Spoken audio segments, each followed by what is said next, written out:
Hi, welcome to my channel and also welcome to this video, Pottery and the AirPen.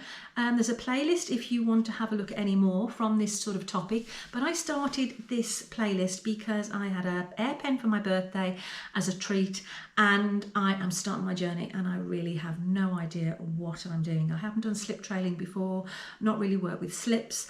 So a lot of new things for me to learn. So I started with an unboxing and I'm sharing my projects in my very early stages. Hopefully that people can share some hints and tips, maybe join me on the journey because they're doing the same thing themselves. So I've posted a few of my first pieces. I think this is only piece number 4, but actually no, this video is 3 pieces that I've used my AirPen on, each with 3 different techniques. But the pieces I'm doing them on, there's a story that lies in here. So there's a lady in the UK, we think we live about 4 hours away from each other, and we started our journey with clay about the same time, about 3 years ago. Funnily enough, we both use exactly the same clay body and we're quite similar in a lot of aspects, but we've just been communicating on messages, sharing hints, tips and, you know, on each other's socials, etc. And I'm talking about Carol Wills from Peony Pots. Now, Carol messaged me excited to say she just booked herself onto a course at a fabulous pottery that's about an hour and a half away from me. So not quite halfway between us, but near enough. And she's going on a 2-day intensive course to learn how to throw bigger. So this is at Whichford Pottery and they throw those humongous terracotta planters, like, you know, they're like about 3.5, 4 foot tall. Years of experience there. Beautiful pottery if you're in the UK to go and have a look, because you can actually go and see the potters at work on Wednesdays and Thursdays. I'll put all the links in the description. But she booked onto this 2-day intensive workshop. So as long as you can throw, doesn't matter how small you throw, you can learn a lot on this 2-day course. Only 8 people on the course. And she said, oh, you ought to come. I thought, yeah, that'd be great. I tried, fully booked up. I'm not surprised, they're always fully booked up. But I said, please, can you put me on a cancellation list just in case? They don't get many cancellations, but you know, if they do, they'll let me know. And the following day, I told them as well that it's Carol that I'm meeting and we've not met in person, blah, blah, blah. And they phoned me the next day to say they'd had a cancellation. I couldn't believe it. So I'm booked on. Carol and I are going on this course end of April. And we're both now frantically trying to get some practice in to see what we can throw. Now, Carol can throw 2 kilograms of this Millennium clay. I can throw about 1.2 kilograms. My throwing is not much above 900 grams. Then I start to get a bit dodgy. So we decided last week to give ourselves a challenge. And Carol said, come on, 2 kilograms, let's try 2 kilograms and let's try and do the tallest cylinder that we can. And we'd measure how high we did in 4 pulls and then what we got to the final height. So it pushed us, definitely pushed me, because I'm like 1 kilo. And I managed to throw 1.3 kilos, really badly centered. And then I did 2 at 2 kilos and the third one definitely felt better. I'm just thrilled I managed to do 2 kilos.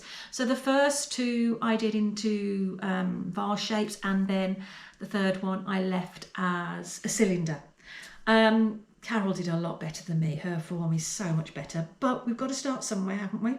So that's our little challenge. So you might see some taller pieces or bigger pieces coming into my kilns and in my glazing, because we're practicing this, aiming to get there till the end of April. So I'm sure we'll take you on that journey with us, but Carol and I have been chatting pretty much every night, trying to motivate each other, challenge each other, and it's working. It's really, really helping. So anyway, back to this video. This video is 3 of those pieces, 2 in a vase shape, 1 in a cylinder shape. I've used 3 different techniques and I actually really like 2 out of the 3, but I have no idea how they're going to glaze, they're going to shrink, are they going to pop off? But it was the right moisture content, so they hadn't come off the bats. They're still heavily on the bats. I tried to trim the main body, but you'll see my first pieces that are super heavy at the bottom, so I don't think I'm going to get a lot of cracks because there's too much weight at the bottom. I've got so much to learn. But anyway, I'm talking too much. So these are the 3 pieces that I slip trailed with 3 different techniques, and I hope you like them. If you are interested, please join our Facebook group. It's called Pottery and the AirPen. Anybody who does slip trailing or AirPen, love to have you on there. Experienced, beginner, looking to buy an AirPen, not looking to buy an AirPen. A safe place that we can share ideas, hints, tips and inspiration. If you're interested in getting an AirPen, I do have an affiliate link with silkpaints.com, and that will be in the description with a discount code for 10%. All the details in the description, but also on the Facebook group, all the details there of shipping and discounts, and lots of people on there already. So I'm going to stop waffling. I do talk a lot.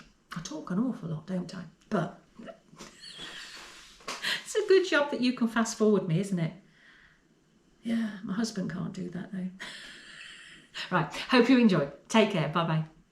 So we're ready for the next project. I've filled 3 cartridges already, so I'm just going to fill these 2, and so quick and easy to do now, I thought I'd just share it with you, because I've got myself into a bit of a routine now. So take off the caps, both ends, and pull off the follower. Screw on the plunger. I wish I knew what the correct terminology was for this was. And then tap down.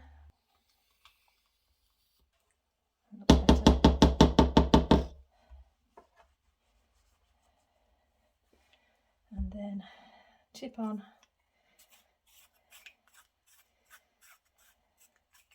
And that, when that comes out, it just leaves you the room to put the follower on without it overflowing. You actually don't need as much slip on projects as I originally thought. So these 5 cartridges are going to be more than enough for what I'm doing today. I'm not yet into coloured slip. I do want to do that, but I'm just trying to practice some other techniques first. My head is spinning with all the possible ideas. So let's get going. So I'm just going to put 1 cartridge in the holder. Got wet hands, so it's a bit slippy. In, turn round, and that's ready to go. I've just got to put my tip on it. So take the top out, and it goes into the coffee cup, or I've just got that. It's an old candle holder actually, with a sponge in the bottom that's wet so that your nozzles don't get crusted over. So let's get the first project, what we're going to work on. So this is the piece I want to work on. It was thrown with 2 kilos of clay, and I want to try the leaf decoration, possibly coming down in a swirl all the way down. So I want to create myself a line to follow as a guide. So I'm going to use food colouring and a brush.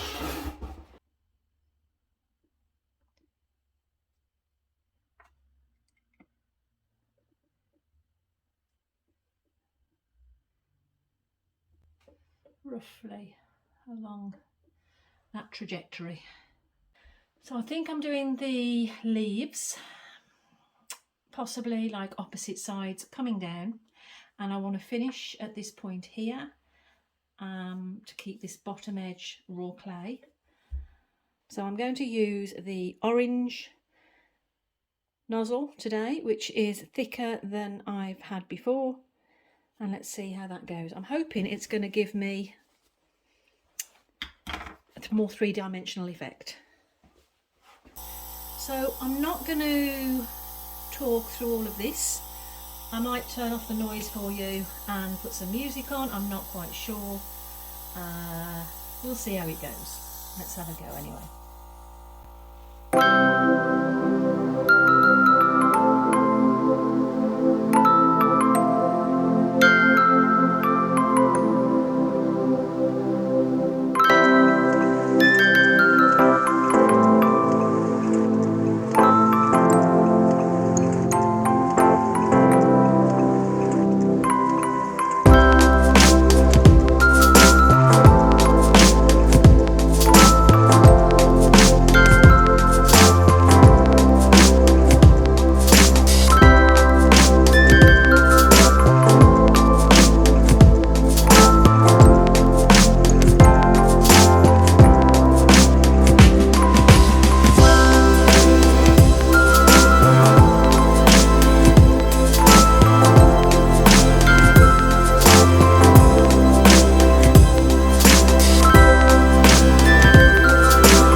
this.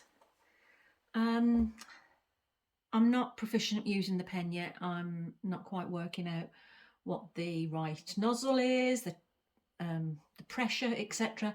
But this is a very forgiving project.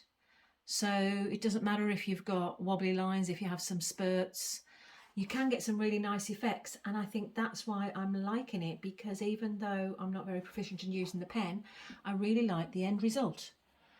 I actually like that cascading down the side. I went to put dots, but then I thought it looks more like leaves as opposed to flowers. So I didn't like the dots on it. Be interesting how that's glazed as well.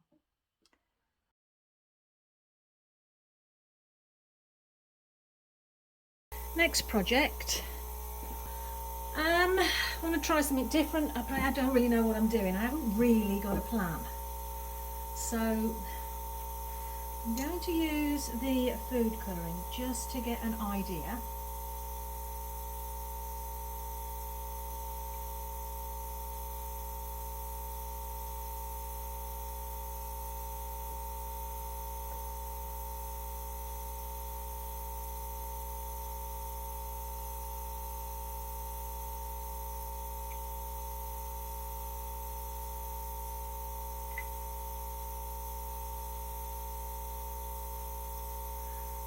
It's a bit random, but let's try that as an idea. So what I then want to do is carve out some lines. Now I've got a P1 from Diamond Core, but I don't know if that's going to cut too deep, especially when I get down to here. If I go reverse direction.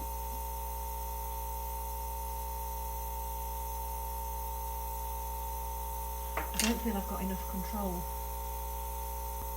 I prefer to use this, I think.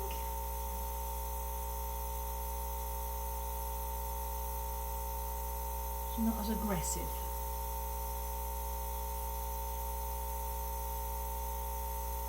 So my thought is these are like stalks that I'll put some form of petals or leaves on.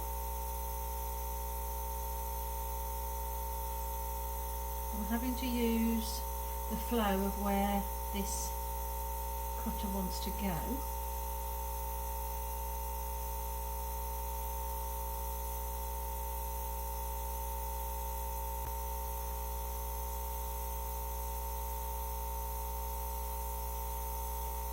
Okay. This could be a disaster, so it might be going in the reclaim. But let's see. And I suppose I should have a clue how I'm going to glaze it, but at this moment I'm just trying to practice using the AirPen. So I'm going to use this orange nozzle again. Maybe this was too ambitious.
So I do really like that. Is it maybe too busy? I got a bit confused. Like this I think was the beginning part, and I left quite a gap before the stalk, and then as I was finishing off I was covering up the stalk. I think I prefer it when it's just like the indication of the leaf. I don't know. Well, I'll see what it looks like when it's finished. but I do like that. Nice. I think it's too much though. I think it's too many. A bit too close together. Well, I learned it.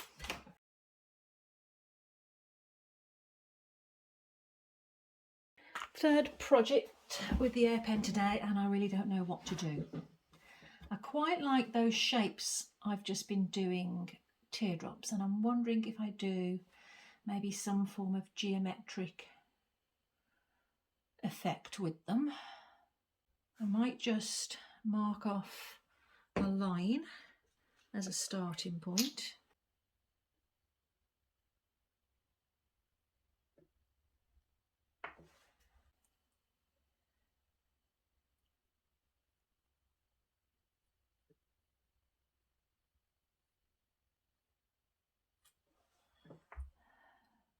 Let's do some stitching, another row of stitching.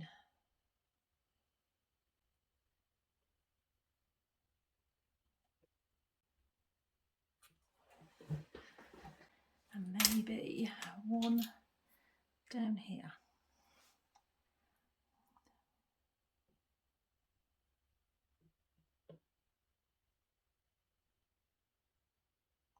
Let's go here with the stitching as well.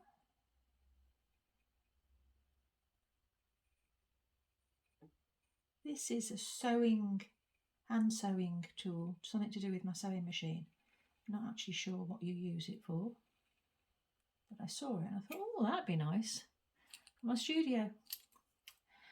Do you actually have the same problem that you end up with so many tools from around the house, they suddenly find their way into your potty studio?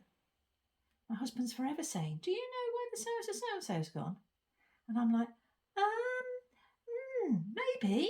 I'm not quite sure. Let's buy another one anyway, because I know it's in my studio. Right.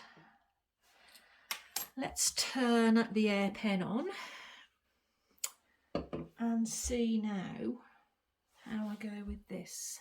I think I need another line to work from as a top point. Or I'm going to do the equivalent of fleur-de-lis.